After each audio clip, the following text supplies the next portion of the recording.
Amen. Magandang umaga po sa inyo lahat. Amen. Sino masaya pa rin? Amen. Kahit nagbigay na. Amen.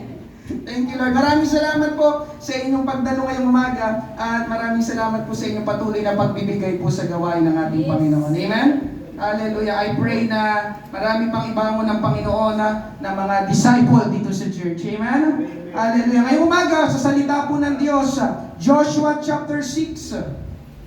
Dago na po tayo sa pinakamahalagang bahagi ng gawain. Joshua chapter 6, verses 10 hanggang 16. Tapos tatalon tayo ng 20, pero mamaya na natin babasahin.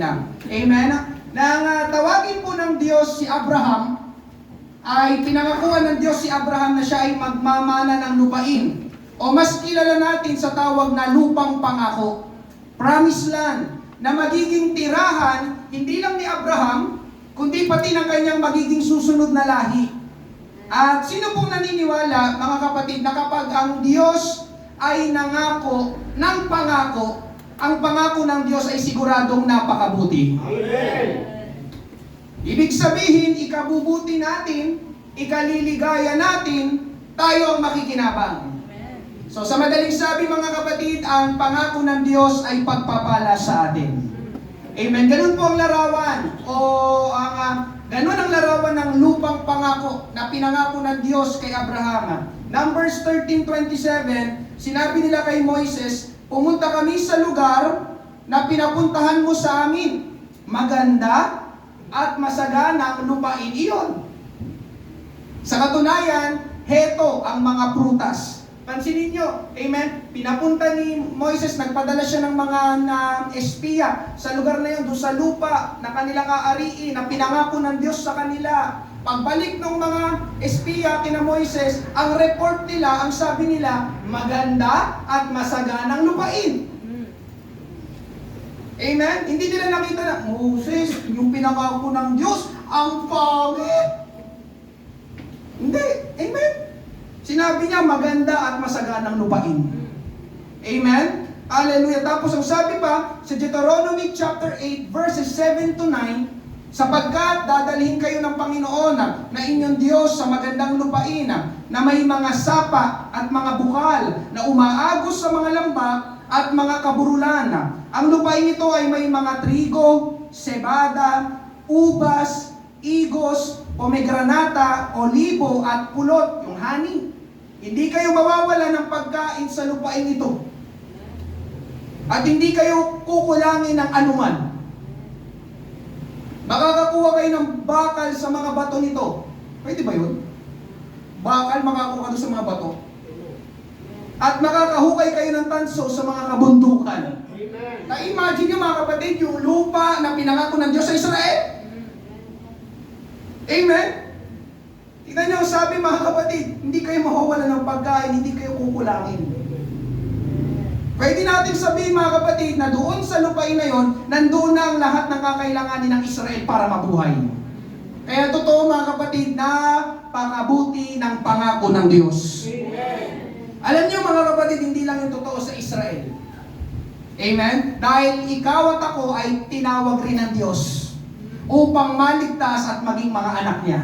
Amen. At kapag binasa nyo ang Bible, mga kapatid, napakaraming pangako ng Diyos na tunay na napakabuti para sa atin. Amen. Kung kayo ay nagbabasa ng Bible, mababasa nyo, mapapa-wow kayo.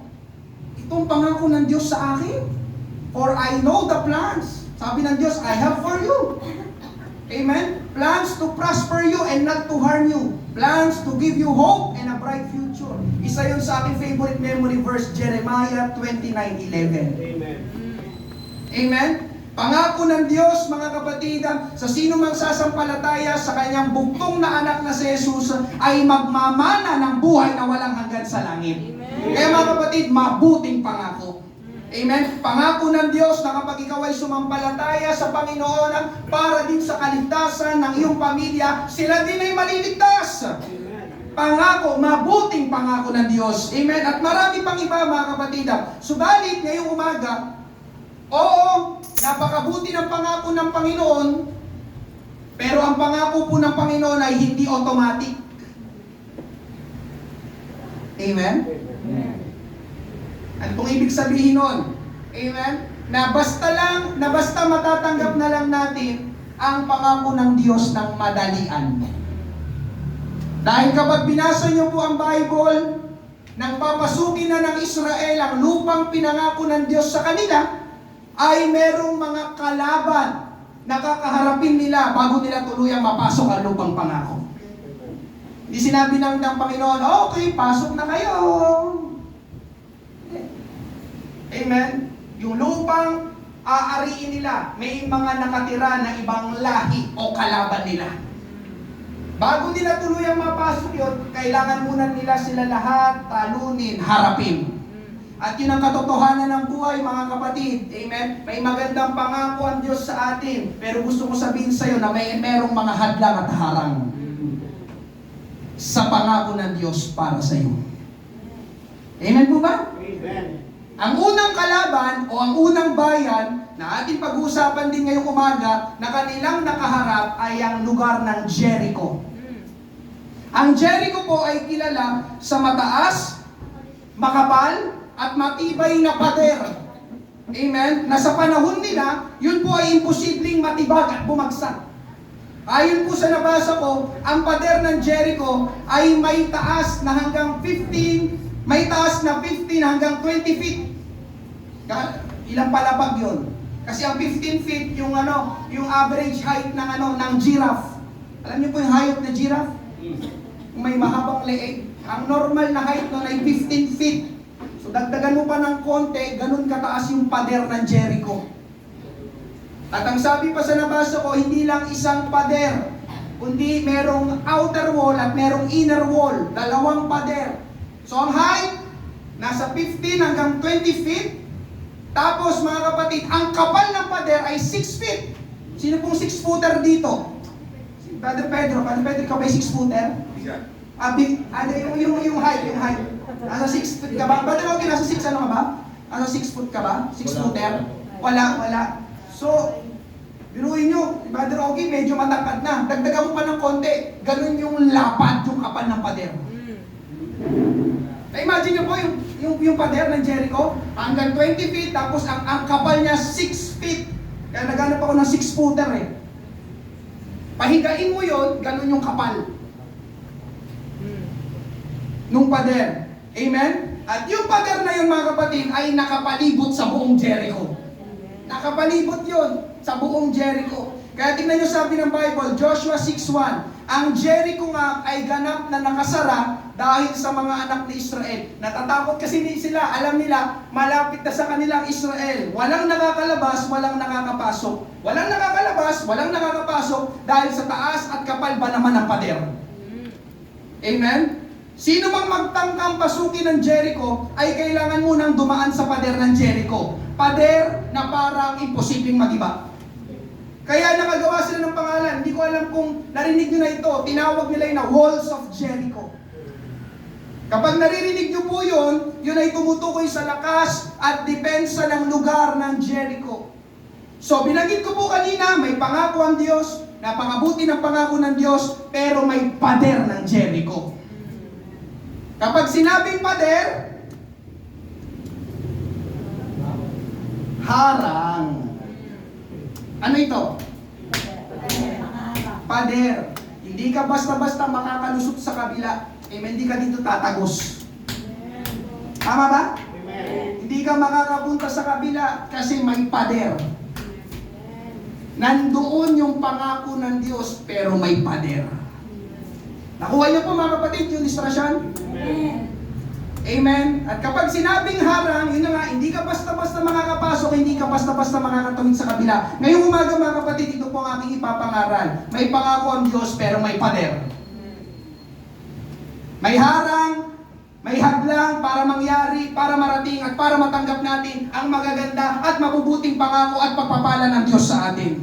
Pero salamat sa Diyos mga kapatid, dahil sinabi na sa Bible, amen, pag-aaralan na lang natin ngayon na kahit parang imposibleng bumagsak ang pader ng Jericho, bumagsak pa rin ang pader ng Jericho. Amen. Alam niyo kung bakit mga kapatid? Alam niyo bakit bumagsak ang pader? Tila imposible bumagsak. Ang sagot, dahil walang imposible sa Diyos. Amen. At isa pa, walang mas malakas kaysa sa Diyos.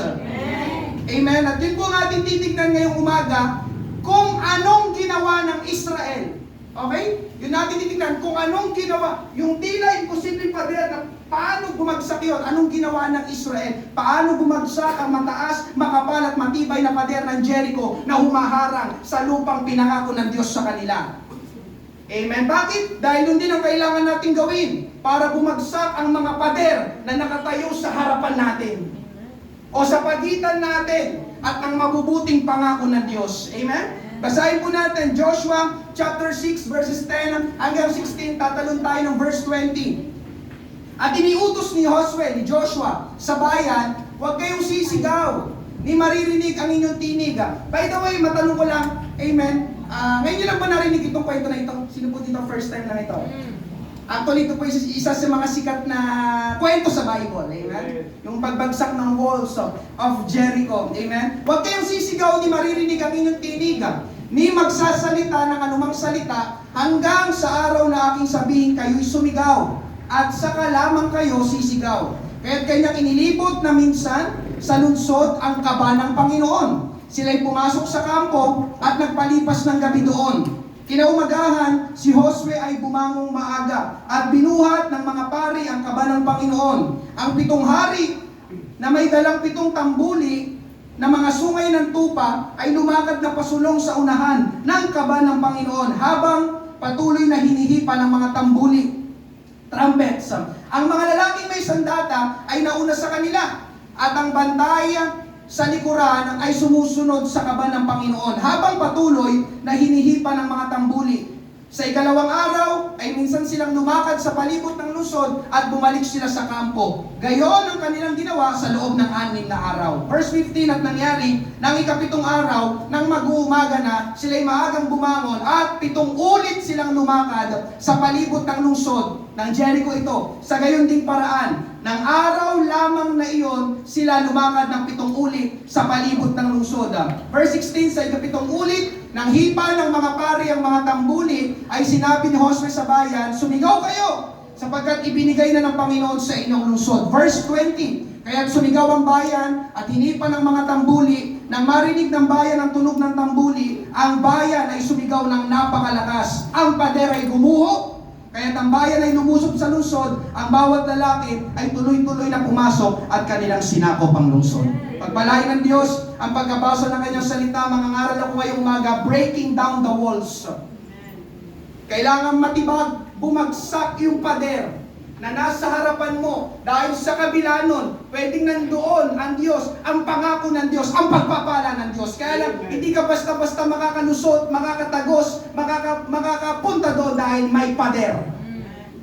Amen? Tayo po muna isang daling manalangin. Mga kapatid, ngayong umaga, Panginoon, marami pong salamat. Ngayong umaga, dinako mo po kami sa lugar na ito, Diyos, sa pagpakumbabain mo ang aming puso, Panginoon, ang banal na Espiritu malayang kumilos sa aming kalagitnaan, O Diyos. Mangusap ka, personal kang mangusap, ang tinig mo, O Diyos, ang aming marinig sa umagang ito. Salamat, Panginoon, sa iyong ginawa na at sa iyong gagawin pa sa umagang ito, Panginoon. Bigyan mo po kami ng kaunawaan, ng discernment, ng kaalaman, ng karunungan, O Diyos, na nagmumula sa iyo. Kumbiktahin mo kami ngayong umaga sa kung anong dapat namin gawin, Panginoon Diyos, upang bumagsak, Panginoon, ang mga padera na nasa harapan namin, pagitan natin, Panginoon Diyos. Marami pong salamat. Ito po ang aming panalangin sa pangalan ni Jesus. Lahat ay magsabi na, Amen! Palakpakan natin ang ating Panginoon.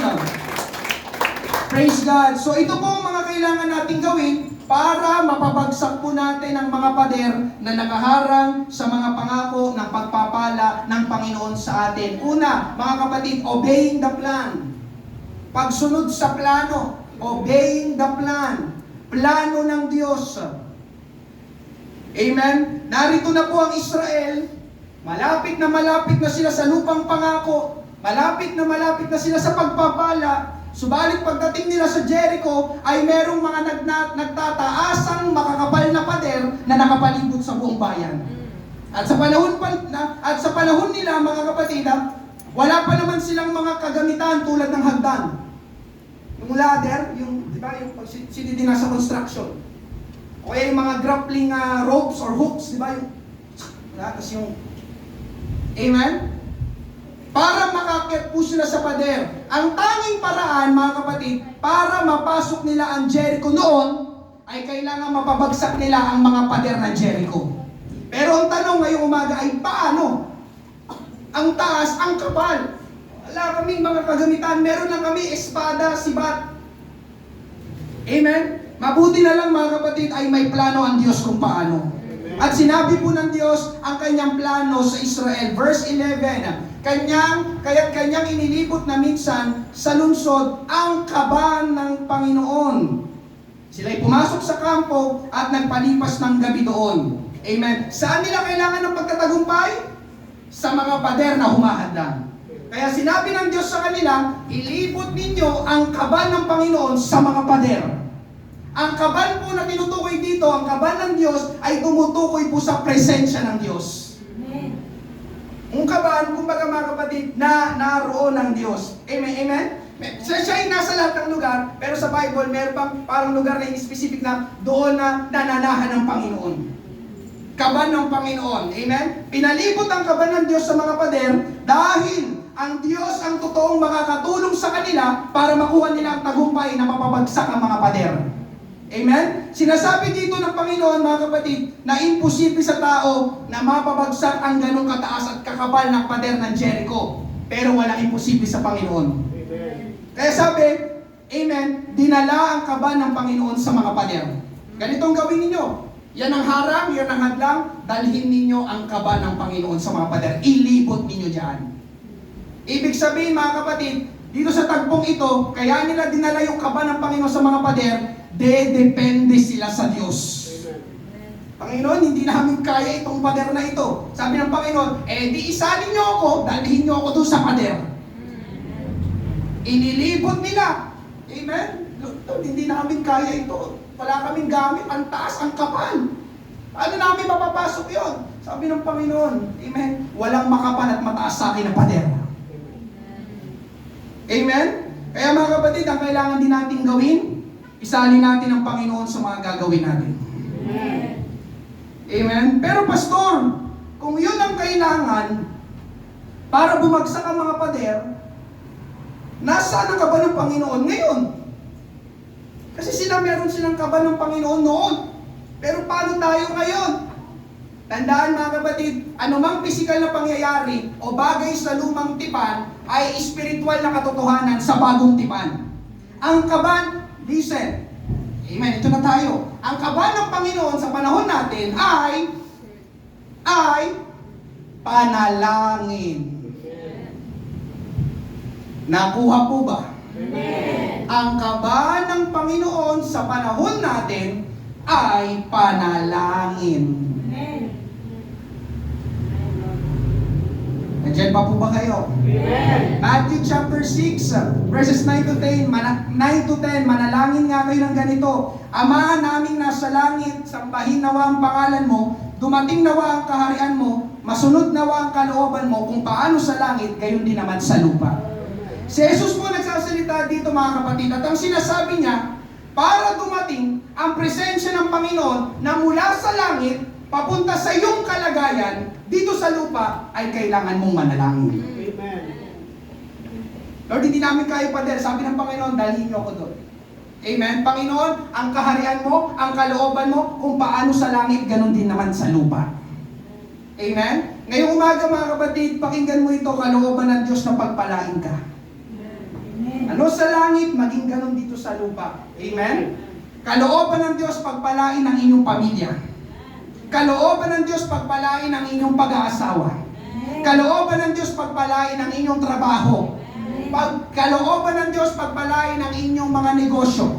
Kalooban ng Diyos, pagpalain maging ang iyong pag-aaral. Ang iyong kalusugan. Ang iyong ministry. Lalo na pagbungahin ang iyong relasyon sa Diyos. Amen. Pero mga kapatid, may mga pagkakataon na merong humahadlang. May pader. Tama po ba? May harang, kaya hindi tayo nakakarating o hindi natin natatanggap ang mga pagpapala ng Diyos. Amen? Amen. Kalooban ng Diyos na pagpalain ang inyong pag-aasawa. Pero nag-aaway kayong mag-asawa. Sa tuwing siya ay nagbibisyo. So ang kanyang bisyo ang pader na humaharang.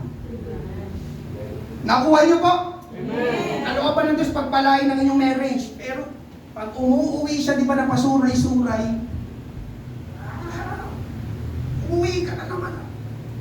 So yung kanyang bisyo, pader. Amen po ba? Amen. Kalooban ng Diyos, pagpalain ang inyong mga negosyo. Pero kumukonti ang bumibili. May naninira sa inyo. May restriction sa social media. So ang mga bagay na yun, ang pader na humahadlang. Amen po ba? Amen. Kalooban ng Diyos, makadalo ka palagi sa gawain katulad ngayong umaga. At makapaglingkod ka sa Panginoon kagaya ng pangangaral ng Huwebes. Pero ayaw pumayag ng supervisor mo. Ang gusto ay lagi kang pumasok sa trabaho. So ang supervisor at trabaho, pader na humaharang. Naunawaan niyo mga kapatid? Amen. Kalooban ng Diyos, pero may harang, may pader. Amen? Ang tanong mga kapatid ay, anong gagawin mo? Tutunganga ka lang sa pader? Ay, ang cute ng pader. Hindi, mga kapatid, ang sagot ay manalangin.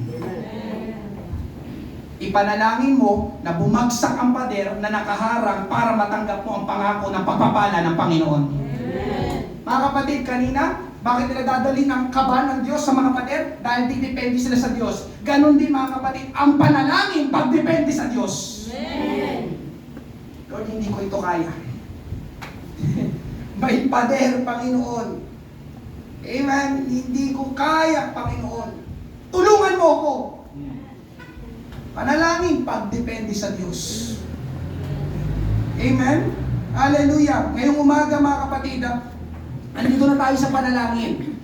Pero, amen, tulungan tayo ng Panginoon ngayong umaga. Bibigyan ko po kayo ng totoong larawan ng panalangin. Ang ating pong kwento na pinag-aaralan ay isang digmaan. Labanan. Tama po ba? Amen. Sasakupin. Labanan. May mga kalaban. So, labanan talaga. Tapos pinasok ang panalangin. So, ano ibig sabihin nun? Ang panalangin ay isang labanan. Amen? Nakalagay dyan sa inyong harapan, prayer is a battle. Prayer is declaring war on the powers of hell that are stopping God's will. Diba? Kalooban ng Diyos, Panginoon, kalooban mo kung paano sa langit, maging ganon din dito sa lupa. Kaya lang, merong kapangyarihan ng impyerno na humaharang, pinipigilan para hindi mangyari sa inyo ang pangako at pagpapala ng Panginoon. Ngayon, kailangan mo ng panalangin. At ang panalangin ay pakikipaglaban.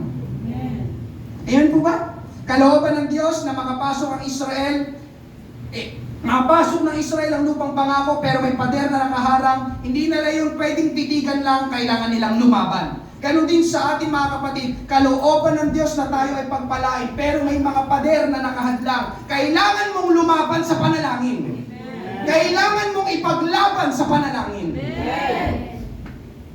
Pastor, nananalangin naman ako.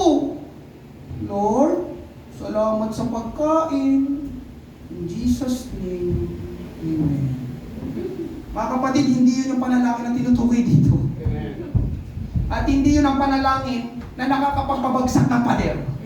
Lord, bless this food. Hindi babagsak yung pader. Amen? Amen. Sino sa inyo nananalangin lang bago kumain? Amen. Amen? Mga kapatid, hindi po gano'n ang panalangin na gusto ng Diyos sa atin. Amen? Ang isa pong magandang halimbawa ng panalangin, na ang panalangin ay labanan, ay yung si Jesus ay nananalangin sa hardin ng Gethsemane. Alam niyo po ba yung tagpong yun? Basahin natin, Luke 22:44. Sa kanyang matinding paghihirap, ay nanalangin siya. Nung ginawa ni si Jesus, nananalangin ha. Mga kapatid, amen po ba? Amen. Nang higit na taimtim ang kanyang panalangin, at ang kanyang pawis ay naging gaya ng malalaking patak ng dugo na tumutulo sa lupa. Sino sa inyo nananalangin? Tagaktak ang pawis mo. Ba na kasi ngayon, pastor, may aircon na tayo.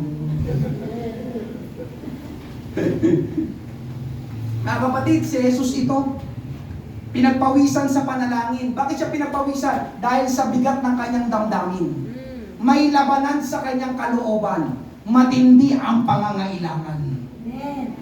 Lord, kung ibig mo malayo sa akin ang kopang ito, may labanan sa kanyang kalooban. Tingnan nyo, labanan. Ang panalangin ay labanan. Amen? Mga kapatid, bakit sinabing ang panalangin ay labanan? Kasi ang panalangin hindi madali. Ang labanan hindi madali. Amen? Pagpapawisan ka talaga sa labanan. Sa bagay, wala naman kasing sundalo dito. Amen? Pero niniwala ko mga kapatid, sa isang labanan, pagpapawisan ka. Si Jesus nananalangin, pumasok sa isang labanan, pinagpawisan siya. Pansinin niyo pang sinabi ang kanyang pawis, naging parang gaya ng dugo. Sino sa'yo nakapanalangin ng gano'n? Tumulo sa yung pawis, dugo na. Amen? Tingnan niyo mga kapatid, nananalangin si Jesus ng taimtim. Ang panalangin ay labanan. Hindi dito nananalangin si Jesus na siya ay relax. O Diyos Ama, sana ay hindi mangyari sa akin ang mapako sa krus.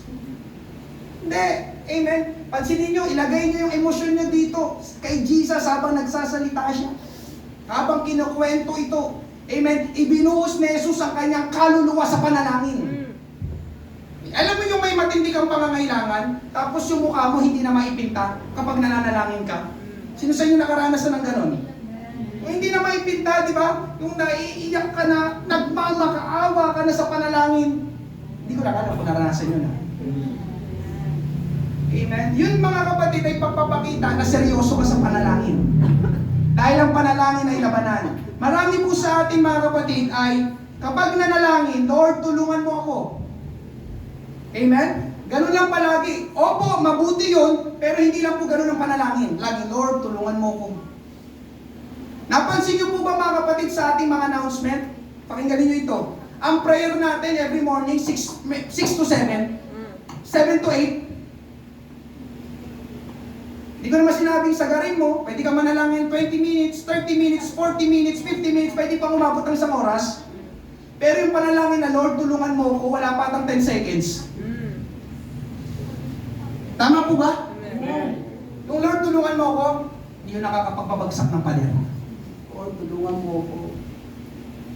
Pansinin nyo, yung ating announcement sa mga morning prayer, nakita nyo ba kanina? 6 to 7, 7 to 8. Kasi kapag ikay mananalangin, papasok ka sa isang labanan. Lord, may pader. May harang. Amen? Kaya alam niyo mga kapatid, pwedeng sabihin ng Panginoon, Lord, tulungan mo ako sa relax ka sa panalangin. Parang sabihin ng Panginoon, parang hindi mo naman kailangan ng tulong ko. Parang hindi ko maramdaman. Amen? At ito po ang mga dahilan pa, mga kapatid, bakit ang isang mananampalataya hindi nananalangin? Una, unbelief. Hindi naniniwala. May mga tao hindi naniniwala sa panalangin o sa nagagawa ng panalangin. Hindi naman totoo yan. Sabi-sabi lang yung panalangin. Amen? Una, unbelief. Ikalawa, laziness, katamaran.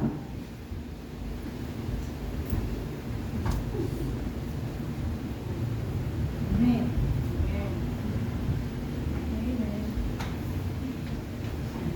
Tamad tayong manalangin.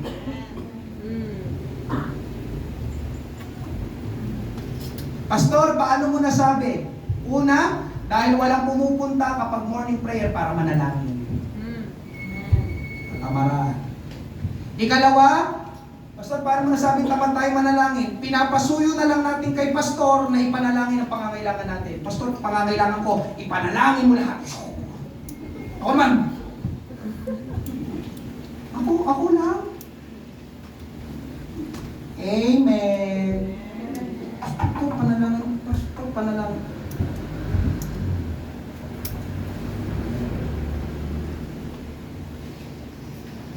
May kinakausap ang Panginoon ngayong umaga. Bakit naman tayo manalangin? Ikatlo, ang ikli nating manalangin. Lord, tulungan mo. Isa, puro salamat, salamat Panginoon. Salamat, puro salamat. Mga kapatid, ang totoo, bawat isa sa atin kailangan manalangin. Hindi lang ang pastor. Ulitin ko, bawat isa sa atin kailangan manalangin. Kung doon sa tagpo sa Israel, sa Jericho, isa lang ang pinapunta doon sa mga pader. Ikaw, kaya mo na mag-isa. Libutin mo yung buong Jericho. Hindi! Lahat sila doon, mga kapatid. Inikot ng buong Israel yung pader ng Jericho. Kung ilalarawan natin ngayon, lahat sila nanalangin. Hindi nila inutusan si Joshua lang. Amen po ba? Amen. Mga kapatid, nananalangin ako para sa inyo. Pero katotohanan ngayong umaga, kailangan mo ring manalangin. Kailangan mo ring manalangin. May pader ka at ikaw ang inaasahan ng Diyos na lumapit sa Kanya. Amen po ba? Amen. Salamat sa Panginoon dahil may church. Bukas ang church araw-araw tuwing umaga para tayo makapanalangin. Sisipagan mo na lang. Ulitin ko, ang panalangin ay labanan. Kikilos ka. Yung pagpunta mo sa church tuwing umaga para manalangin, labanan na yun. Amen po ba? Amen. Nakatamad kumilos. Mga kapatid, tinatamad din ako. Pero marami akong pangangailangan. May mga pader. Pag hindi ako lalapit sa Diyos, hindi babagsak yung mga pader. Kasi hindi ko kaya pabagsakin yan sa sarili ko lang. Amen? Ganon ka-powerful ang prayer. Pag hindi ka nananala, sabi ng Diyos, di mo ako kailangan kasi hindi ka nananalangin. Sabi ng Diyos, okay. Bakit kita tutulungan? Nandiyan pa po ba kayo? Amen. Nandiyan pa po ba kayo? Nantahimik ata. Bubuksan ko bukas ng maaga yung church. Ikatlo, discouragement. Hindi nananalangin dahil hindi nasagot ang kanilang panalangin. Unbelief, laziness, discouragement. Alam niyo mga kapatid, hindi ko eksaktong alam kung bakit may panalangin tayo na hindi nasasagot at hindi nangyayari. Hindi ko eksaktong alam. Diyos ang nakakaalam. Amen? Pero pakinggan mo ito, isang bagay ang sigurado ako. Kapag hindi ka nanalangin, hindi mo matatanggap ang hinihingi mo. Yun ang alam ko. Amen. Amen? Amen. Hindi ko alam kung bakit hindi nasasagot ang panalangin mo, pero isang bagay ang alam ko, kapag hindi ka nanalangin, mas lalong hindi mo matatanggap ang hinihingi mo. Amen. Sabi sa quote ni F.B. Meyer, the great tragedy of life is not an answered prayer. It is an offered prayer. Sa Tagalog, ang malaking trahedya daw ng buhay ay hindi yung hindi nasagot na panalangin, kundi yung hindi inialay na panalangin. Yun daw ang malaking trahedya ng buhay. Amen? Kaya ang tamang gawin mga kapatid, manalangin ka na lang. Oo, pwedeng sagutin at hindi sagutin ng Diyos ang panalangin mo. Pero kaysa naman doon sa hindi ka talaga nananalangin, mas lalong hindi mo matatanggap ang pangangailangan mo, mas lalong hindi babagsak ang pader. Amen po ba? Amen. James chapter 4 verse 2, kayo'y naghahangad at kayo'y wala. Bakit? Kayo'y wala sapagkat hindi kayo humihingi. The great tragedy of life, hindi yung hindi nasagot na panalangin, kundi yung hindi inialay na panalangin. Ready na sana sagutin ng Diyos, hindi mo hiningi. Hindi mo ipinaglaban. Hindi mo natanggap. Amen. Kayo'y wala sapagkat hindi kayo humihingi. Alam niyo mga kapatid, ang totoo, maraming beses sa Bible na sinabi, manalangin ka at sasagot ang Panginoon. Amen. Pangako yun ng Diyos mga kapatid. Ulitin ko, pangako yun ng Diyos. Parang sa Israel, pangako na ng Diyos na ibibigay niya sa Israel ang lupang masagana. Kailangan na lang nilang lumaban. Naka-ready na. Israel, aariin ninyo, pero kailangan nyo lumaban. Amen po ba? Amen. Mga kapatid, nangako na ang Diyos sa atin. Ipaglalaban mo na lang sa panalangin yung mga pangako ng Diyos. Panginoon, pangako mo, kaligtasan ng mahal mo sa buhay. Panginoon, kalooban mo. Di ba, mabago yung buhay ng aking mga anak eh. Panginoon, pangako mo, pagpapala, Panginoon Diyos. Ipaglalaban mo mga kapatid. Amen? Alam niyo ba yung kalooban ng Panginoon? Amen. Ang kalooban ng Panginoon, palaging mabuti. Ikabubuti mo. Ikakapakinabang mo. Ikatutuwa mo. Amen. Ipaglalaban mo nga lang. Andiyan pa po ba kayo? Amen. Amen? Ngayong umaga, anong pader na nakaharang? Anong pader ang nakaharang para hindi mo matanggap ang pangako at pagpapala ng Panginoon? Siyempre, ikaw nakakaalam yan. Paglaban mo sa panalangin. Amen? Pwede mong sabihin, Panginoon, this is unacceptable. Hindi ito katanggap-tanggap. Hindi ito ang kalooban mo sa akin. Amen. Minsan pumapayag ka na kasi, okay nang ganito. Sabi ng Panginoon, okay. Sabi mo, okay na eh.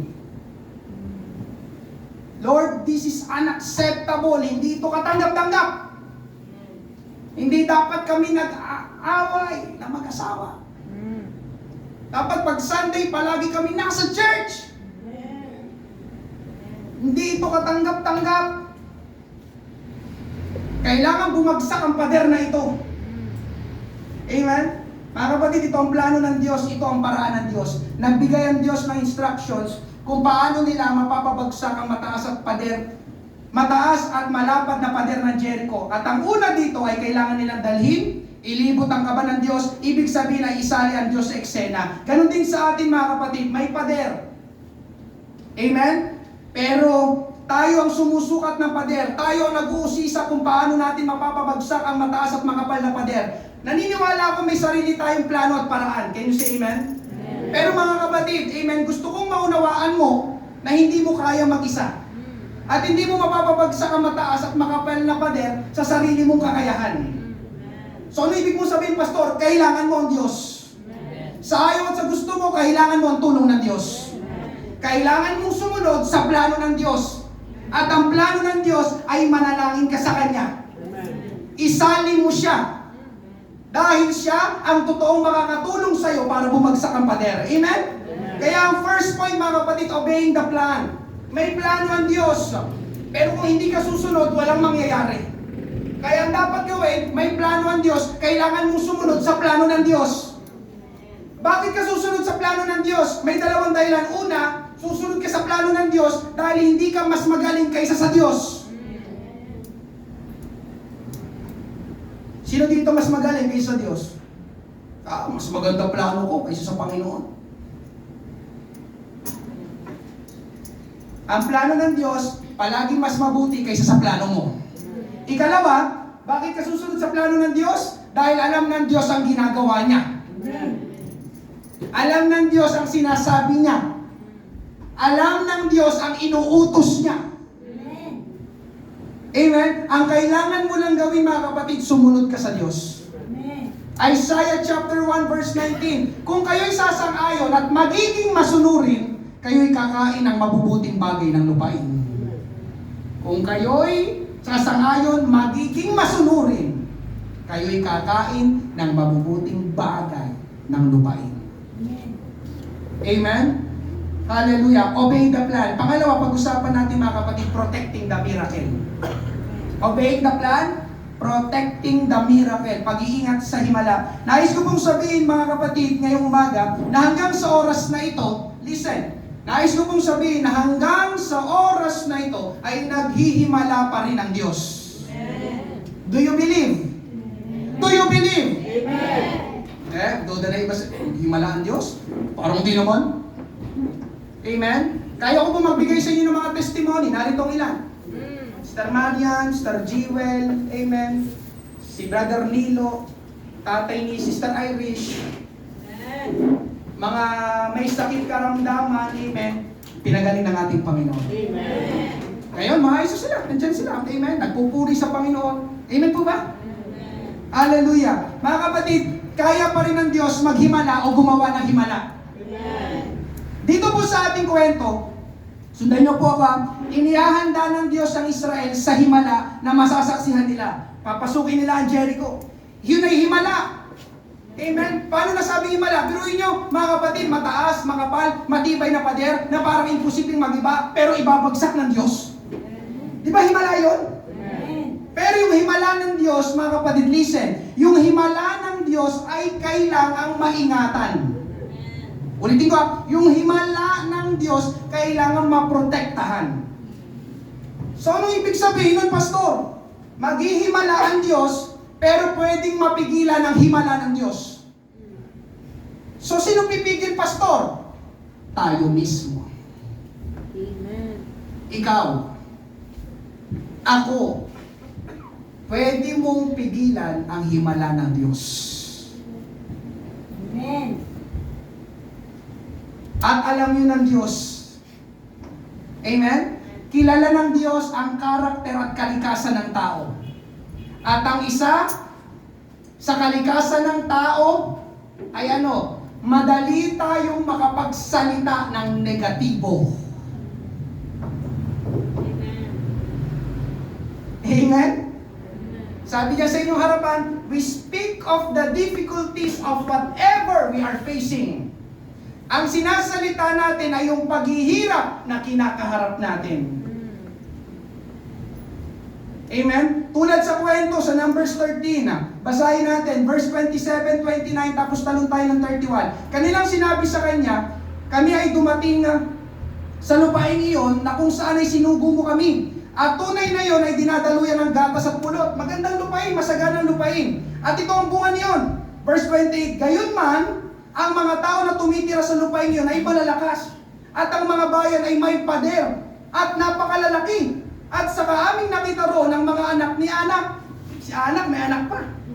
Verse 29, ang Amalekita ay naninirahan sa lupain ng Negev.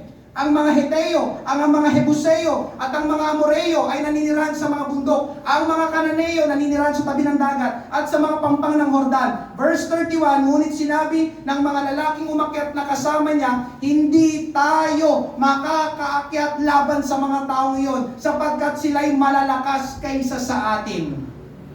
Ito yung nagpadala ng 12 espiya para kanilang tiktikan yung lupang pangako, yung aariin nila, pinangako ng Diyos sa kanila. Pagbalik ng mga espiya, yung 10 doon sa 12, ganito ang ulat nila.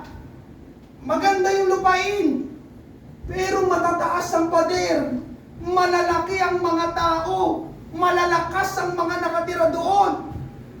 Kaya hindi natin mapapasok yung lupain. Amen. Pansinin niyo mga salita nila. Mataas ang pader, malalakas ang mga nakatira doon. Hindi natin mapapasok yung lupang pangako. Amen. Nakakalungkot lang mga kapatid, sila ang pinaniwalaan ng buong Israel. Ganon kasi yun mga kapatid eh. Amen? Mas nakakahawa ang masamang balita kaysa sa mabuting balita. Amen? Amen. Anong nangyari? Narinig ng Diyos ang kanilang sinabi at yun ang ginawa ng Diyos sa kanila. Hindi nga sila nakapasok sa lupang pangako. Itong batch na ito. Kaya pagdating sa Book of Joshua, sa ating pinag-uusapan ngayong umaga, ibang batch na ito ng mga Israelita. Sila yung 20 years old pababa. Amen? Sa binasa natin, sila yung mga 20 years old pababa. Sa Book of Joshua, sila na yung mga naglakihan. Sila kasi yung papasok. Yung mga nagsalita dito, yung mga nag-aad kay Moises, namatay lahat. Sabi kasi nila, hindi natin mapapasok ang lupang pangako. Sabi ng Diyos, okay, dahil sinabi nyo, amen, mangyayari sa inyo. Hindi sila nakapasok. Amen?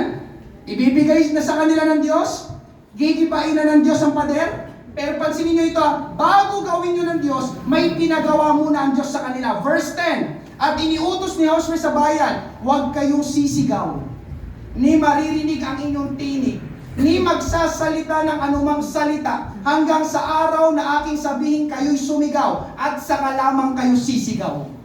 May instruction na binigay ng Diyos, libutin nyo yung buong bayan ng Jericho. Pero, habang nililibot nyo yung bayan ng Jericho, walang magsasalita. Nakuha nyo po? Pansin instruction ng Panginoon ha? Ano meron? Bakit hindi kami magsasalita? Amen? Sabi ng Panginoon, manahimik. Bakit ganun ang utos ng Diyos? Kasi nga, mga kapatid, kapag nagsalita ang tao, ang mas madalas na lumalabas sa ating bibig ay negatibo. Salita ng kawalan ng pananampalataya. Salita ng kawalan ng pag-asa. Iikutin nila siyempre yung pader ng Jericho. At habang iniikot nila mga kapatid, ilagay niyo yung larawan doon sa tagpo nila. Habang iniikot nila yun, siyempre, makikita nila yung mga pader. At kung anong nakikita nila, yun ang kanilang sasalitain. Habang umikot sila, grabe, ang taas naman ito.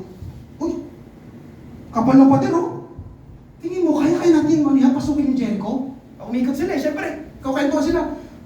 Ay ako, sa tingin ko, hindi natin. Tignan mo, kapal, oh. Gusto may mga tao doon na lalaki. Kaya, tingin mo, tama kaya ito inutos ng Diyos sa atin? Pinapaikot tayo? Nagigets niyo mga kapatid? Habang umikot sila kung ano nung pinagsasabi nila. Kaya sabi ng Diyos, iikutin niyo ang buong bayan ng Jericho, pero manahimik. Walang magsasalita. Ikot sila, walang nagsasalita. Amen po ba? Anong application ito sa atin? Ay, nako. Wala na yan. Stage 1 cancer? Ay, nako. May St. Peter ka na. Di ba? Ganun tayo minsan. Wala na, mamamatay na yan. Tingnan mo, tingnan mo.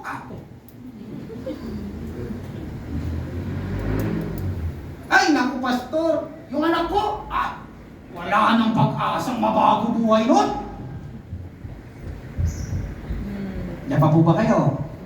Ay, pastor, yung mister, yung mister ko, pastor, di ko alam yun atang antikristo eh.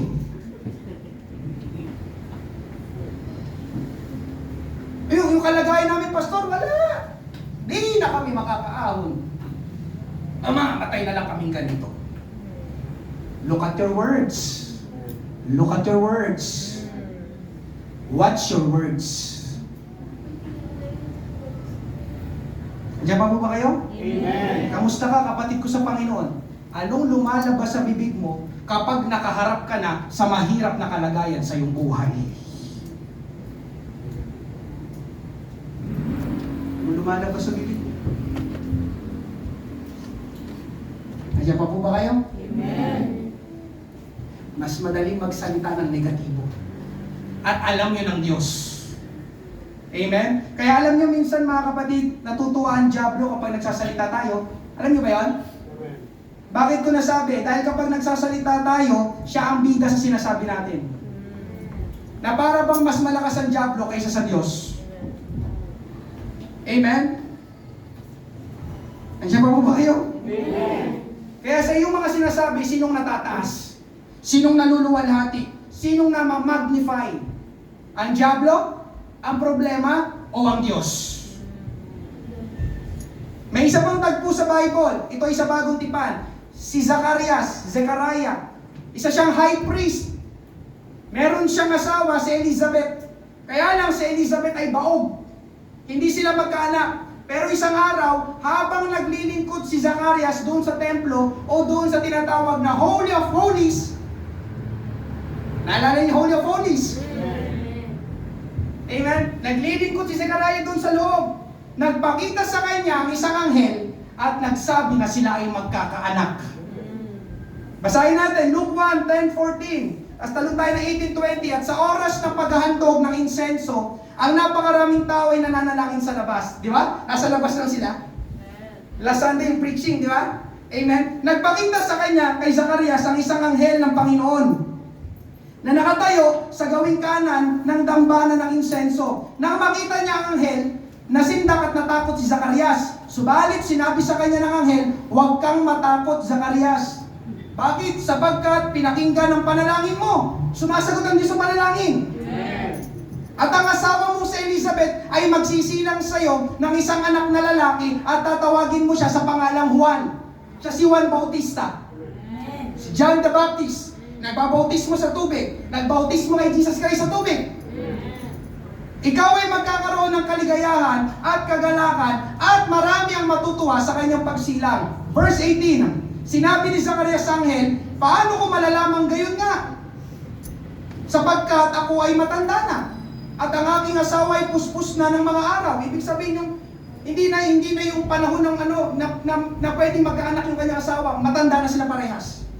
At sinagot siya ng anghel, ako si Gabriel na tumatayo sa harapan ng Diyos. Ako'y sinugo upang makipag-usap at ipahayag sa iyo itong magandang balita. Himala ng Diyos, magandang balita.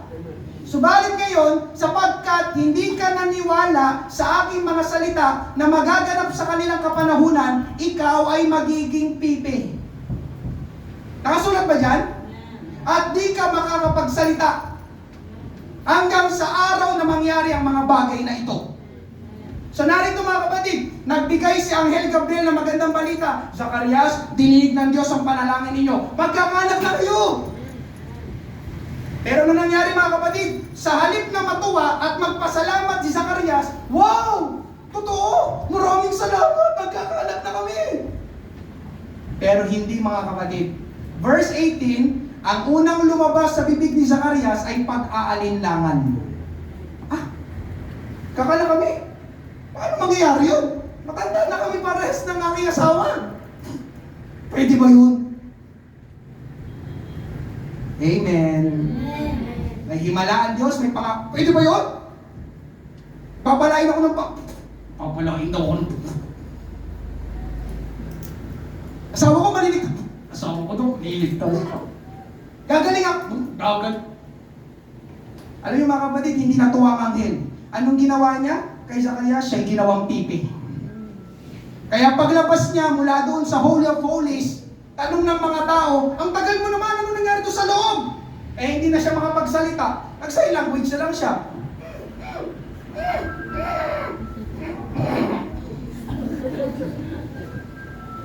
Asawa ko mabubuntis, hindi siya makapagsalita eh. Luke 1:22, nang lumabas siya, hindi siya makapagsalita sa kanila. Inakala nila na siya'y nakakita ng isang pangitain sa templo. Siya'y nakipag-usap sa kanila sa pamamagitan ng mga hudya. At siya'y nanatiling pipi. Mga kapatid, ngayong umaga, mag-ingat ka. Ulitin ko, mag-ingat ka. Bakit? Baka yung sinasabi mo ay hindi ayon sa salita ng Diyos. Baka mapipi ka. Andiyan pa po ba kayo? Pinipi. Di ba may himalaan Diyos? Eh, negatibo yung sinasabi ni Zacarias. Ang kulit mo ha. Hindi ka makakapagsalita. Amen po ba? Hallelujah. Alam niyo mga kapatid kung bakit ganoon ginawang pipi si Zacarias upang maingatan himala. Kaya nga second point, protecting the miracle. May himala ang Diyos, pero pwede mong pigilan. Mapipigilan mo sa pamamagitan ng mga salita na lumalabas sa iyong bibig.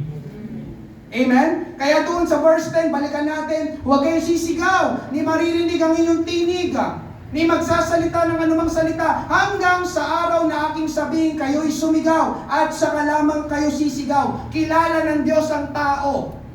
Alam ng Diyos ang tao, kaya walang magsasalita. Kaya alam nyo mga kapatid, ang isa sa pinakamagandang gagawin natin, isulat nyo ito, 4 powerful words. Isa sa pinakamagandang gagawin ninyo. Amen? 4 na salita ito. Amen? Ano yun? Nandiyan sa inyong harapan. Keep your mouth shut.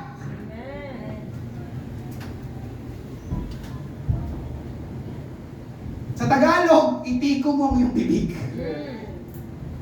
Kapag ikaw ay nakaharap sa mahirap na kalagayan, mas mabuti mga kapatid, itikong mo na lamang ang iyong bibig. Huwag kang magsasalita. Dahil sa iyong pagsasalita ay mas maiingatan ang himala ng Diyos. Ang pagkilos ng Diyos, ang pagpapala ng Diyos. Kung magsasalita ka naman, ang salitain mo ay ang kayang gawin ng Diyos, hindi yung hindi kayang gawin ng Diyos. Amen? Hallelujah. Ang tanong mga kapatid, bakit nga ba may mga tao na nagsasalita agad sila ng negatibo at kawalan ng pananampalataya? Ang sagot ay yung tinatawag na playing safe. Amen? Mas mabuti nang sabihin ito, mas okay nang hindi mag-expect. Sino sa inyong ganon? Nagsasalita ng negatibo para hindi na sila umasa. Para hindi na sila masaktan. Kung hindi nga mangyari, yung gusto sana nilang mangyari, at least hindi gaano masakit. Amen. Tama po ba? Amen. Hindi ako magsalita ng gano'n. Baka umasa lang ako. At least, itong sinasabi ko ngayon, ano man ang mangyari, hindi ako gaano masasaktan. Hindi kung hindi ako gumaling, at least hindi ako umasa. Tama po ba? Amen? Hindi ako nagsalita ng ano kasi alam ko naman talaga hindi mangyayari. Pero mga kapatid, yun ay maling pananaw. Mahalagang tandaan, una, ang ating kawalan ng pananampalataya, offensive sa Diyos. Kaya kung nagsasalita ka ng negatibo, amen, na parang hindi kaya ng Diyos, na-o-offend ng Diyos. Andiyan pa po ba kayo? Amen. Yes, sa yung mga sinasabi, pwedeng ma-offend ng Diyos. Kasi parang binabawasan mo yung kakayanan at kapangyarihan ng Diyos. Amen? Ikalawa, mga kapatid, amen, mahalagang tandaan, naririnig ng Diyos ang sinasabi natin. Amen. At kung anong narinig ng Diyos, yun ang mas gagawin niya. Amen. Numbers 14:28, sabihin mo sa kanila, ako'y buhay. Sabi ng Panginoon, kung ano ang sinabi ninyo sa aking pandinig, ay gayon ang gagawin ko sa inyo. Amen?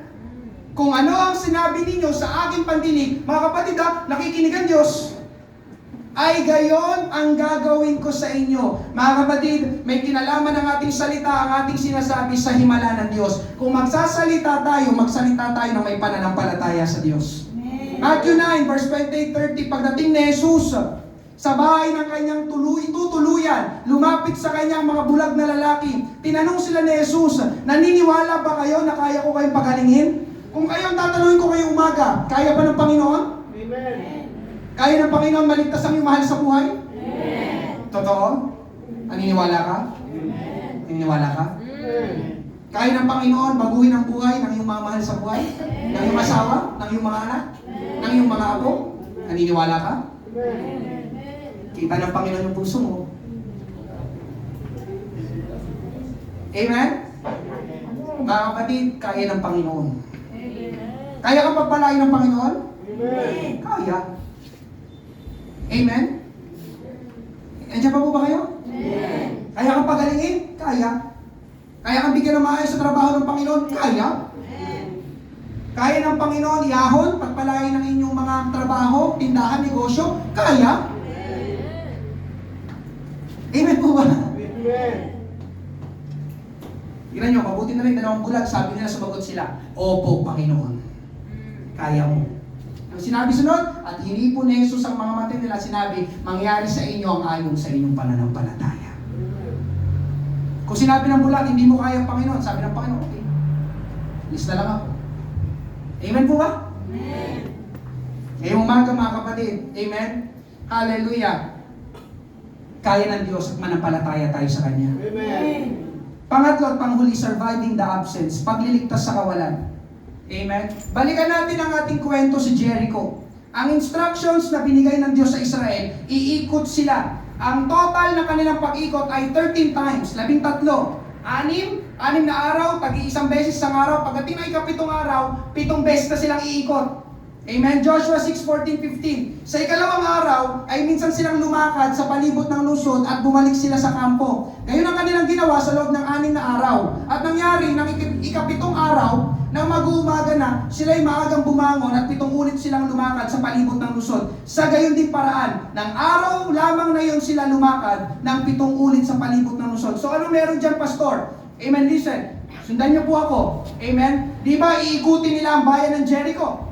Amen. Unang araw, ikot sila. Okay, tapos, ikalawang araw, ikot ulit sila. Okay, tapos, ikatlong araw, ikot na naman sila. Okay, tapos, ngayon mga kapatid, sa kanilang pag-iikot, sabi ko nga kanina, sa kanilang pag-iikot, syempre nakikita nila yung mga pader. Hindi sila bulag. Amen po ba? At dahil nakikita nila ang mga pader, at alam nilang babagsak ang mga pader, anong ibig sabihin nun? Natural sa ating mga tao na maghanap tayo ng ebidensya. Kalikasan natin yon. Amen po ba? Amen. Anong ibig mo siyang sabihin, Pastor? Siguro sa ika-4 na araw, sa ika-5 araw, tinitignan nila yung mga pader. Listen ha, tinitignan nila yung mga pader. Pero wala silang makitang crack, bitak, lamat doon sa pader. Sabi ng Diyos, ibabagsak niyo itong pader. Nakalimang araw na tayo umiikot, wala naman akong makitang crack. O bitak.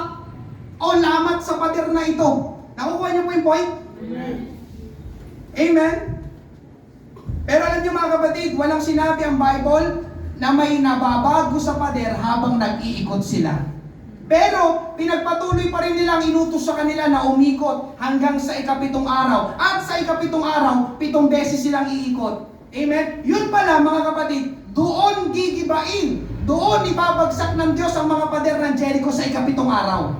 So dito mga kapatid, walang senyales, walang tanda, pero nangyari. Instantly. So anong application po nito sa atin? Ito po ay larawan ng panalangin. Sino pong nananalangin? Salamat. Amen? Sabi ko kayo sa first point, mahalaga na tayo ay nananalangin. Pero mga kapatid, pakinggan mo ito. Tama ba? Kapag ikaw ay nananalangin, may mga pagkakataon na para bang walang nangyayari. Ako lang ba ganon? Ako lang ba ganon? Lord, nasaan yung ebidensya?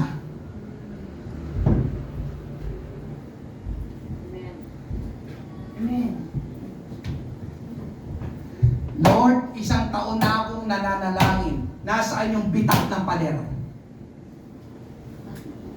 Tama ba? Amen. Kalimang araw tayong umikot dito, wala namang bitak ka. Babagsak daw itong pader. Ganon. Tsaka may kinakausap ang Panginoon. Wala namang nababago. Ganon pa rin. Amen? Hallelujah. Kapatid, huwag kang mag-alala, hindi ka nag-iisa. Sa Bible, meron din ganyan. Pangalan niya si Elias. Isa na lang natin. 1 Kings 18:42-43. Si Elias ay umakyat sa tuktok ng Carmel. Siya yumukod sa lupa. Inilagay ang kanyang mukha sa pagitan ng kanyang mga tuhod. Nanalangin, ibig sabihin. Kanyang sinabi sa kanyang lingkod, umahon ka ngayon, tumingin ka sa dagat. At siya umahon at tumingin at sinabi, wala akong nakikita. At kanyang sinabi, humayo ka ng 7 ulit. Ito po yung matagal na panahon ng tagtuyot. Wala talagang ulan. Amen? Pero nagsimulang manalangin si Elias na umulan. Ngayon, pagkapanalangin niya, sinabi niya sa kanyang disciple, sa kanyang lingkod, tignan mo nga kung uulan na, punta ka doon. Amen? Pumunta ngayong alagad ni Elias, pero nang tignan niya, wala siya nakitang ebidensya na uulan. Tumingin ka sa dagat, at siya yung mga tumingin sinabi, wala akong nakikita na progress, na uulan nga, wala akong makita. Amen? Hanggang sa umabot siya ng 7 beses. Sabi, umayo ka ng 7 ulit. Nanalangin, pero walang sagot. Walang nangyari, walang nabago. Gusto kong sabihin sa bawat isa ngayong umaga mga kapatid na una, nangyayari ang ganun.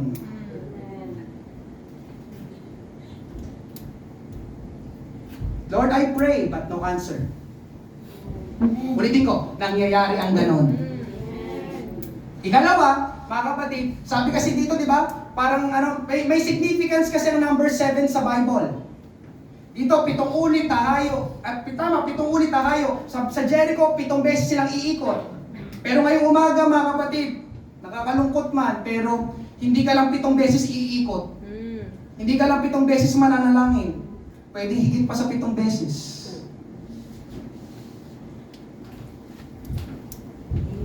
Amen po ba? Amen. Pero ngayong umaga, nais ng Diyos na tayo ay palakasin. Huwag kang mawala ng pag-asa. Una, lagi mong tatandaan na kapag sinabi ng Diyos, gagawin niya. Ulitin ko, kapag sinabi ng Diyos, gagawin niya. Ikalawa, kung walang ebidensya, huwag kang tumigil na manalangin. Hanggang sa makita mo ang himala ng Diyos. Paano kung tumigil yung mga Israelita sa pag-ikot? Nakaanin na araw na tayong nag-iikot pero hindi naman lumalambot yung pader. Itigil na natin ito. Alam niyo, naniniwala ako, hindi gigibayin ng Diyos yung mga pader kung huminto sila ng ika-6 na araw. Hindi nila mapapasok ang lupang pangako. Pero mabuti na lang, sumunod sila, nagpatuloy sila sa pag-ikot hanggang sa gibayin nga ng Diyos ang mga pader. Verse 20, kaya't sumigaw ang bayan at hinipan ng mga tambuli, nang marinig ng bayan ang tunog ng tambuli, ang bayan ay sumigaw ng napakalakas, ang pader ay gumuho, at ang bayan ay lumusob sa lungsod. Ang bawat lalaki ay tuloy-tuloy na pumasok at kanilang sinakop ang lungsod. Bumagsak ang pader, bakit? Dahil nagtiwala at sumunod sila sa sinabi ng Panginoon. Ngayon, paano nakapagpatuloy ang Israel na sumunod sa Diyos kahit wala silang nakikitang ebidensya? Ano yung naging susi? Ang sagot, mga kapatid, pakinggan mo ito. Hindi nag-focus yung mga Israelita sa pader. Nag-focus sila sa Diyos. Amen po ba? Amen. Hindi, wala tayong nabasa na sinuri-suri nila yung pader, yung mga Israelita. Wala sinabi sa Bible na gano'n. Kaya malinaw mga kapatid, hindi sila nag-focus sa mga pader. Nag-focus sila sa Diyos. Basta sabi ng Diyos, umikot tayo, gawin natin, sumunod tayo, ikot tayo. Amen po ba? Amen. Kaya mga kapatid, kapag ikaw ay nananalangin, walang tugon ng Diyos, manalangin ka pa rin. Ang tamang timing, listen, ang tamang timing ay nasa Diyos, wala sa atin. Amen. Alam ng Diyos kung kailan niya ibabagsak ang pader, sa ikapitong araw. Hindi sa ikalima, hindi sa ika-anim na araw, kundi sa ikapitong araw. May sariling oras ang Diyos, may sariling timeline ang Diyos. Amen? Kahit papaano mga kapatid, amen? Narinig nyo na ito, testimony ko, ang aking tatay, bata pa lang ako, 8 years old, nandito na ako sa Father's house. Lagi kong ipinapanalangin si Papa. Umabot ako ng 15 years old, 20 years old, 25 years old. Pero ngayon lang pala, 30, 31 na ako. Tsaka talaga siya yung magpapatuloy sa church sa Father's house, Mandaluyong. Pero yung mga kapatid, ilang taon, 8 years old, 31 na ako. Ilan nyo? Sino sa inyo magaling sa mati? Amen. Lord, si Papa naman. Kami ni Mama, nagsisimba na kami. Kami ni Mama, tumanggap na sa'yo. Si Papa naman. Umabot akong 15 years old, nag 20 years old ako, wala. Magpapaalam na kami, Papa. Ayos na kami, simba tayo. Gano'n na si Papa. Ilang taon yun? 23 years. 23 years. How about you? Kamusta ka? Ilang taon ka na nananalangin? Tulungan tayo ng Panginoon. Amen? Amen. Mga kapatid, ang trabaho natin, amen, ay patuloy na magtiwala sumunod sa Panginoon. Hindi po natin trabaho na suriin at sukatin yung pader. Hindi po natin trabaho kung paano mapapabagsak ang mga pader. Iwan mo yun sa Diyos dahil trabaho niya yun. Yun ang dahilan kung bakit pinanghihinaan ka ng loob. Listen, yun ang dahilan kung bakit pinanghihinaan ka ng loob. Bakit? Dahil lagi kang naghahanap ng ebidensya. Kasi tayo kasi mga result-oriented. Kapag may ginawa, gusto natin nandiyan agad ang resulta. Sino gano'n? Ako lang ba? Amen? Mga kapatid, hayaan mo ang Diyos, mas alam ng Diyos ang gagawin kaysa sa atin. Amen? Hallelujah. Sa akin pong pagtatapos, mga kapatid, amen, lilinawin ko na rin po, dadagdag ko po ito. Totoo, paminsan ang sagot ng Diyos ay matagal. Listen. Pero may mga pagkakataon na ang sagot ng Diyos ay mabilis. Iba-iba. At kung tatanungin niyo ako, hindi ko alam dahil hindi ako ang Diyos. Amen po ba? Meron sa inyo nanalangin, mabilis instantly sinagot ng Diyos. Tama ba? Pero may mga pagkakataon, pag nanalangin ka, minsan walang tugon ng Diyos. Pero ibig pa sabihin nun, hihinto ka. Absence. Di ba? May absence, walang ebidensya. Parang wala na to. Yun na, nagsasalita ka na naman. Wala na to. Hindi na to. Wala na. Amen po ba? Kita nyo mga kapatid, tatlo. Obeying the plan, protecting the miracle, surviving the absence. May panalangin, pag-iingat sa ating mga sinasabi, pagtitiwala sa Diyos. John 14:1, panghuling verse, sinabi ni Jesus sa kanila, huwag kayong mapagabag, magtiwala kayo sa Diyos at magtiwala rin kayo sa akin. Ngayong umaga, iyuko natin ang ating mga ulo. Hallelujah. Ngayong umaga, amen, meron po ba tayong first time? Hallelujah. Thank you, Jesus. Kailangan mo ang ating Panginoon. Pwede ko bang makita ang iyong kamay? Kung wala, hallelujah. Lord, tulungan mo kami. Naniniwala ako, nag-usap ka, O Diyos, sa pamamagitan ng pangaral ng iyong salita. Kinumbigta, tinuruan mo kami, Panginoon, ngayong umaga. Totoo, napakahalaga pala ng panalangin. Pangalawa, may kinalaman pala ang himala ng Diyos sa aming mga sinasabi. Ikatlo, patuloy kami magtiwala sa iyo, Panginoon. Alinman sa dalawa, matagal o mabilis ang sagot mo, amen, Lord, tulungan mo kami na ang aming focus ay hindi dapat nawawala sa iyo. Ngayong umaga, mananalangin tayo sa Panginoon. Hindi ko alam yung pader o mga pader sa iyong buhay na humaharang, humahadlang sa pagitan mo at ng mga pangako ng Diyos. Hindi mo trabaho na sukatin yung pader. Ang trabaho mo ay manalangin, dumepende, umasa sa Diyos at siya ang magpapabagsak ng pader. Ngayong umaga, altar call, let's pray. Bukas, darating ang mga morning prayers, let's pray. Prayer is a battle, ipaglalaban mo sa panalangin. Lupang pangako, pero hindi nila madaling nakuha yung lupang pangako, may mga labanan. Kaya kailangan mong ipaglaban, mga kapatid, yung mga plano, pagpapala, pangako ng Diyos sa iyong buhay. Binubuksan po natin ang ating altar habang tayo po yung maawit. Ngayong umaga, kay buti-buti mo, Panginoon. Thank you, Lord. Hallelujah. We give you glory. We give you praise. Naniniwala ko na mayroong mga hadlang, harang sa buhay mo. Lord, bakit gano'n? Lord, anong problema? Lord, yung asawa ko, Lord, yung mga anak ko, Lord, aking kapatid, Panginoon, yung aming tindahan, yung aming negosyo, Panginoon, yung aking trabaho. Lord, yung aking kalusugan, ang tagal na nito, Panginoon, pakinggan mo naman ako. At papakumbaba ako sa iyong harapan. Lord, yung mga pader na ito, kailangan bumagsak. Kay buti-buti mo, Panginoon, sa lahat ng oras, sa bawat araw, ika'y laging tapat kung magmahal. Thank you, Lord. Ang iyong kaawa ay magpawalang hanggan. Kay buti-buti mo, Panginoon. Lord, hear our prayers this morning. Lord, may mga pader na nakaharang sa aming harapan. Hindi namin, O Diyos, ito kayang itumba, kayang ibagsak, Panginoon. Kailangan namin ng tulong mo, O Diyos. Gusto kong maranasan, maangkin ang kalooban mo, ang mga pagpapala mo, ang mga mabubuting bagay na yung nilayon, Panginoon, na aking matanggap. Lord, help me. Narito ang mga pader ng Jericho, Panginoon, na sagabal, O Diyos, sa kaligtasan ng aming mahal sa buhay. Panginoon, hallelujah, Lord Jesus, we give you glory, we give you praise.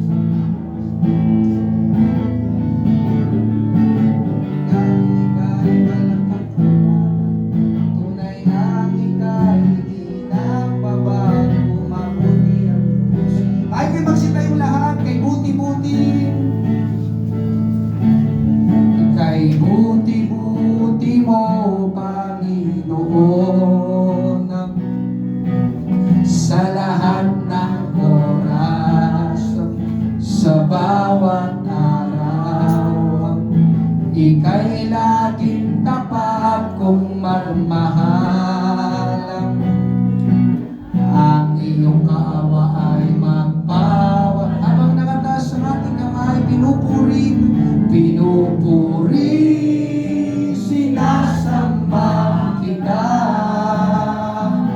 Dakilang Diyos at Panginoon,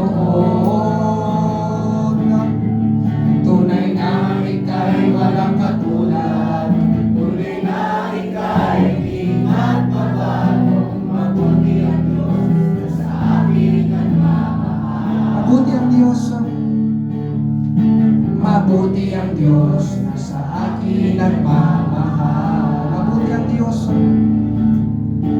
Mabuti ang Diyos na sa akin nagmamahal. Purihin, pasalamatan natin ang ating Panginoon. Sa umagang ito, we give you glory. We give you praise. Hallelujah. Hallelujah. Thank you, Lord. Praise God. Thank you, Jesus. You are worthy. You are worthy to be praised. Hallelujah.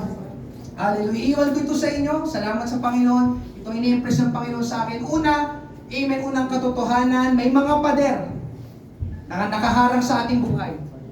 Pero ikalawang katotohanan, ang mga pader na yon ay pwedeng bumagsak. Walang imposible sa Diyos. Amen? Kaya ng Panginoon, palaging kaya ng Panginoon. Ikatlo, ingatan mo lang ang iyong puso at ang iyong labi. Amen po ba? Amen? Hallelujah. Naniniwala ako mga kapatid, dito sa church na ito, makakarinig pa ako ng mga powerful testimony na ginawa ng Diyos sa inyong buhay. Hihintayin ko yan. Gusto kong mapakinggan. Amen? Kaligtasan ng iyong mahal sa buhay, kagalingan. Amen? Yung para bang mga tila imposible nang mangyari, pagbabago ng buhay, ng iyong mga kasama sa bahay, gusto kong marinig. Alam ko gagawin ng Panginoon. Manampalataya ka lamang sa Panginoon. Amen po ba? Ano man yan, blessing, breakthrough, revival, deliverance, freedom, kaya ng Panginoon lahat. Amen po ba? Nasasabi ko ito dahil nararanasan ko, nakikita ko. Mga matatagal na yung pinapanalangin, kahit paano naisasama nyo na dito sa church. May ginagawa ang Panginoon. Amen po ba? May pader, kaya ibagsak ng Diyos ang pader. Walang pader, amen, na mas malakas kaysa sa Diyos. Amen po ba? But you need to pray. Pray. Pray. Amen po ba? Kapatid, wala. Yun ang plano ng Diyos talaga, manalangin eh. Yun nga lang, di ba? Sa panalangin, kalaban natin ang ating sarili. Yun nga, yung laziness. Hindi automatic. May lupang pangako, pero hindi automatic. Kikilos ka. Nandiyan pa po ba kayo? Kikilos ka. Gigising ka sa umaga. Minsan iiyak ka. Ibubuhos mo lahat ang sarili mo sa panalangin sa Panginoon. Lord, konti na lang. Ang totoo, Panginoon, nawawala na talaga ako ng pag-asa. Pwede, possible. Pero salamat ngayong umaga. Sabi ni Jesus, magtiwala kayo sa Diyos, magtiwala rin kayo sa akin, sabi ng Panginoon. Alam ng Diyos ang lahat. Amen po ba? Amen. Mabuti ang Panginoon. Amen. Palagi kong sasabihin yun, mabuti ang Panginoon. Amen. Amen? Hallelujah. Ngayong umaga, tayo magtapos sa panalangin. Imuko tayo lahat, Panginoon, maraming po salamat. Sa umagang ito, Diyos, hindi ko po eksaktong alam kung ano man ang mga sitwasyon, kalagayan, pwedeng mga mahihirap na kalagayan, O Diyos, parang mga tila imposible na, Panginoon, Lord, na mga kalagayan, O Diyos, na nangyayari sa iyong mga anak na ito, Panginoon Diyos, sa aming buhay. Tulungan mo kami, Panginoon, huwag kaming umasa sa aming sarili, sa aming sariling kakayahan, Panginoon Diyos, kundi kami lumapit sa iyo, magtiwala sa iyo at dumepende sa iyo, Panginoon Diyos. Ikaw ang nakakaalam ng lahat at ikaw ang makakagawa, O Diyos, na pabagsakin ang mga pader na nakaharang sa harapan namin at sa pagitan, O Diyos, namin at ng mga pangako at pagpapala mo. Panginoon, nais naming maranasan, katulad ng mga Israelita, nais naming makapasok, Panginoon, sa lupang pinangako mo. Lupa, O Diyos, na mabuti, masagana, Panginoon Diyos, yun ang kalooban mo sa aming buhay. At nais namin itong ipaglaban. Tulungan mo, O Diyos, ang aking mga kapatid na ito, maunawaan nila, makilala nila, at yakapin nila, Panginoon, ang prinsipyo at kahalagahan ng pananalangin. Araw-araw na pananalangin. Or tulungan mo kami, yun ang paraan mo, O Diyos. Kami sumunod sa iyong plano at paraan. Hallelujah. At kami, Panginoon Diyos, ay patuloy mong ingatan sa araw-araw. Pagpalain mo, Panginoon Diyos, ang mga hanap buhay ng aking mga kapatid na ito, ang kanilang kalusugan, araw-araw na kalakasan, Panginoon Diyos, sa pang-araw-araw na pamumuhay. Ganon din, O Diyos, ang pagpapala mo sa kanilang relasyon, sa kanilang mga kasama sa bahay. Sila, O Diyos, ang makahawa, Panginoon, at hindi kami ang mahawaan, Panginoon. Marami pong salamat sa ginawa mo ngayong umaga, Panginoon. Kaya mong pabagsakin ang mga pader. Inaangkin namin ito ng may pananampalataya sa makapangyarihang pangalan ni Jesus. Amen! Thank you, Lord. Palakpakan natin ang Panginoon. Hallelujah. Sino pinagpala ng Panginoon? Amen! Hallelujah. Maraming salamat po sa inyong pagdalo. Umupo lamang po kayo sapagkat nag-order po ng birthday po kasi ng aking misis kahapon. Dala lang po siya ng palabok, spaghetti. Pasensya na po, hindi po kami nakapaghanda ng lechon.